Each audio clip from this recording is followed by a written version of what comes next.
2024년 모인일주 갑진년 운세를 보겠습니다. 먼저 천간과 지지의 관계입니다. 모인일주 일간 무토에게 갑진년의 천간 갑목은 편관이 됩니다. 편관은 극기심과 돌파력, 권위 등의 기운이지만 또 한편으로 불규칙적인 압박과 스트레스, 책임의 무게 등에도 해당을 합니다. 그래서 무인일주는 갑진년 전반기에 평소보다 책임지고 해야 할 일들이 더 많이 불규칙적으로 들어오는 느낌을 받을 수 있고 피로감이 더해질 수 있습니다. 하지만 이러한 과정을 거치고 나면 더 크게 인정을 받을 수 있기 때문에 무조건 나쁘기만 한 흐름은 아닙니다. 특히 편관의 기운은 권위의 기운이고 직위의 변화가 올 수 있는 기운이기도 하기에 본인이 버텨내는 만큼 자연스럽게 승진의 흐름을 타고 명예도 올라갈 수 있습니다. 따라서 본인 스스로 신발끈을 묶는 느낌으로 마음의 중심을 잡고 주변 정리를 하면서 주도적으로 상황을 대처해 나간다면 좋을 것입니다. 좀 더 베풀고 좀 더 희생한다는 마음을 애초부터 가지고 시작하면 좋을 것입니다. 추가로 편관의 기운은 여자에게는 연애와 결혼의 기운이면서 남자의 기운에게 스트레스를 받을 수 있는 여지가 있고 남자와 여자 모두에게는 승진과 이동의 기운이면서 조직의 시스템이나 윗사람에게 스트레스를 받을 수 있는 여지가 있습니다. 이에 대해 부정적 스트레스를 상쇄하기 위해서는 본인 스스로 몸과 마음의 경직성을 풀어주고 외부의 사람이나 상황에 대해 과도하게 의미 부여를 하거나 대응하려 하기보다 적당히 두루뭉술한 느낌을 견지하면 좋습니다. 특히 무인일주는 일지에 이미 편관의 기운을 깔고 있습니다. 물론 임목의 기운이 일간무토에게는 장생이 되기 때문에 편관임에도 불구하고 일간의 힘을 적당히 살려주는 특성이 있습니다.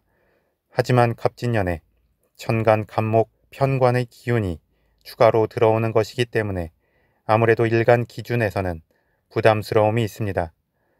이는 모인일주가 잘 참는 듯 하다가 한 번에 욱하고 엉뚱한 방향으로 튕겨질 수 있는 여지가 생기기 때문에 무인일주는 미리 앞서 책임의 무게를 나누고 너무 과하게 부담으로 들어오는 것 같으면 일단 떠맡고 힘들어하기보다 앞서 거부 의사를 분명히 할 필요도 있습니다.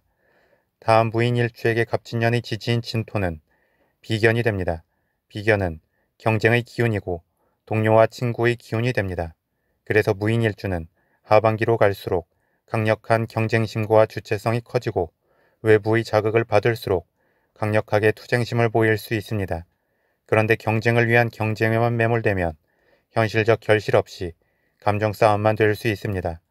특히 전반기에 편관의 압박을 지나온 만큼 자신이 양보하고 희생한 것에 대한 보상 심리로 나타날 수 있습니다. 그만큼 마음의 성급함이 생길 수도 있고 자신의 존재감을 알리기 위해 필요 이상의 지출을 할 수도 있으며 독단적 움직임을 보일 수도 있습니다. 따라서 무인일주는 갑진년 하반기로 갈수록 마음을 다독이고 기다리고 주변의 이야기를 경청하는 느낌을 베이스에 깔고 움직이면 좋습니다. 그러면 자연스럽게 천간의 갑목 편관의 압박도 상쇄하면서 마음의 조급함도 조절하게 되고 상황을 넓게 관주하면서 차분하게 나아갈 수 있을 것입니다. 다음 무인일주 일지 인목은 봄의 기운이고 갑진년의 지지인 진토는 봄에서 여름으로 넘어가는 기운이면서 수기운의 고지입니다.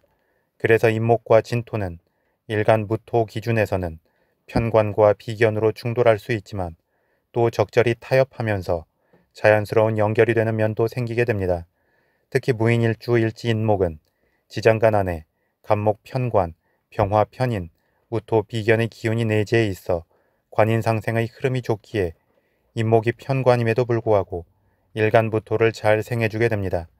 따라서 무인일주에게 갑진년은 하반기로 갈수록 안정성이 강해질 수 있고 더 차분하게 책임의 무게를 감당해내면서 승진의 기운이 전반기보다 나을 수도 있습니다. 다만 자신의 권위와 자신감이 차게 되면 남자의 경우 헛된 욕심도 같이 커질 수 있습니다.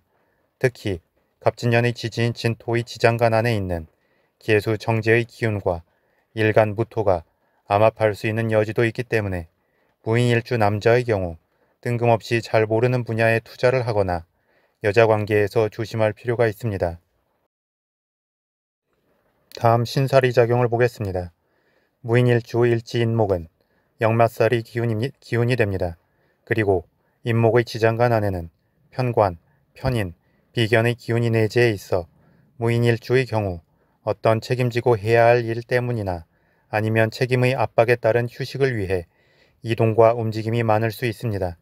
또한 그 이동과 움직임의 피곤함을 잘 감당할 수 있기도 하고 그러한 움직임의 변화 속에서 새롭게 힘을 받기도 하기 때문에 기본적으로 무인일주는 본인이 앞서 어떤 이동과 변화를 주도하는 것도 좋은 일주이기도 합니다. 이러한 무인일주에게 갑진년에는 진토 화개살의 기운이 도래합니다. 화개살의 기운은 잠재적 역량이 크고 명예를 추구하는 특성이 있습니다. 그리고 이 진토 화개살의 기운은 일간 무토에게는 비견의 기운이 되는 만큼 무인일주는 갑진년에 자신에 대한 자부심이 강해질 수 있고 자신에게 잠재된 역량을 최대한 밖으로 드러내려 노력할 수 있습니다. 이는 자연스럽게 결실을 담을 그릇의 크기를 커지게 하는 것인 만큼 본인 스스로 감정적 조급함만 조절하면서 책임의 무게를 감당하고 자신의 입지를 탄탄하게 다지려 한다면 그 안으로 자연스럽게 결실의 기운이 따라오게 될 것입니다. 돈을 버는 것은 돈을 적극적으로 쫓아서 되기도 하지만 마치 함정을 파고 기다리듯이 자신의 위치를 강하게 고수함으로써 돈이 따라오게 만들 수도 있는 것이기 때문에 무인일주는 먼저 앞서 본인이 과도하게 돈을 쫓을 필요는 없을 것입니다. 다음 12신살의 관점에서 무인일주 일지인목을 기준으로 갑진년의 지지인 진토는 월살이 되고 일지인목은 지살이 됩니다. 지살은 기운이 생동하는 시작의 기운이고 월살은 강하게 앞을 향해 질주하는 기운입니다. 그래서 12운 성론의 관점에서 지살은 장생에 비유되고 월살은 관대에 비유됩니다.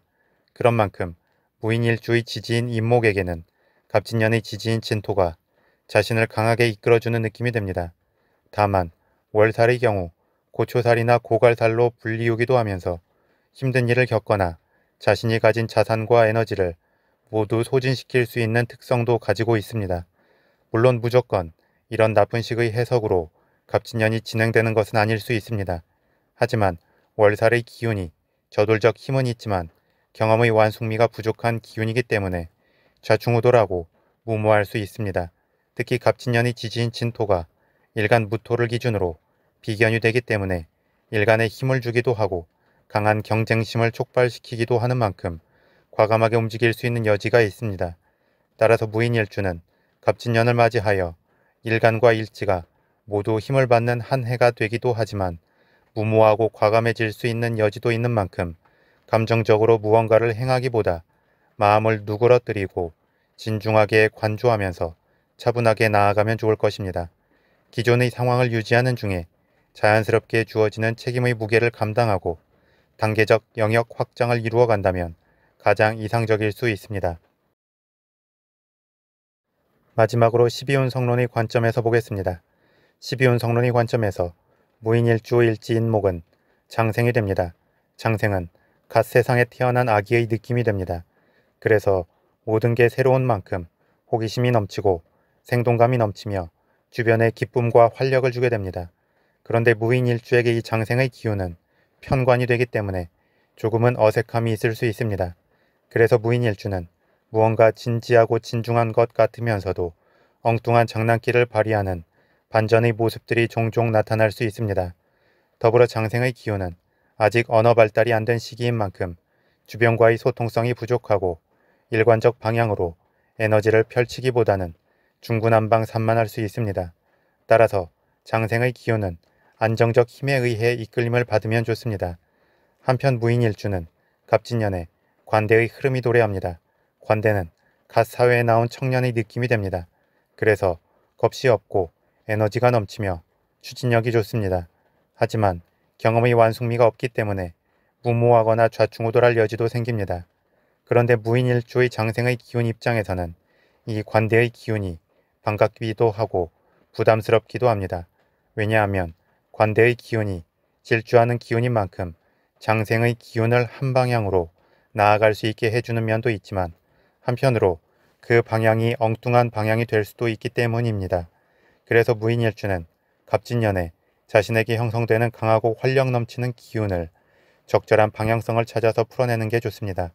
그러기 위해서는 굳이 새롭고 익숙하지 않은 일을 향해 모험을 하기보다는 기존의 것을 탄탄하게 유지하고 단계적으로 자신의 영역을 확장해 가면 좋습니다. 더불어 너무 고집스럽고 저돌적으로 자신의 생각을 밀고 가려 하기보다 주변의 이야기를 경청하고 일부에서는 그들의 의견을 반영하려 할 때 충돌의 기운도 적절히 상쇄가 될 것입니다.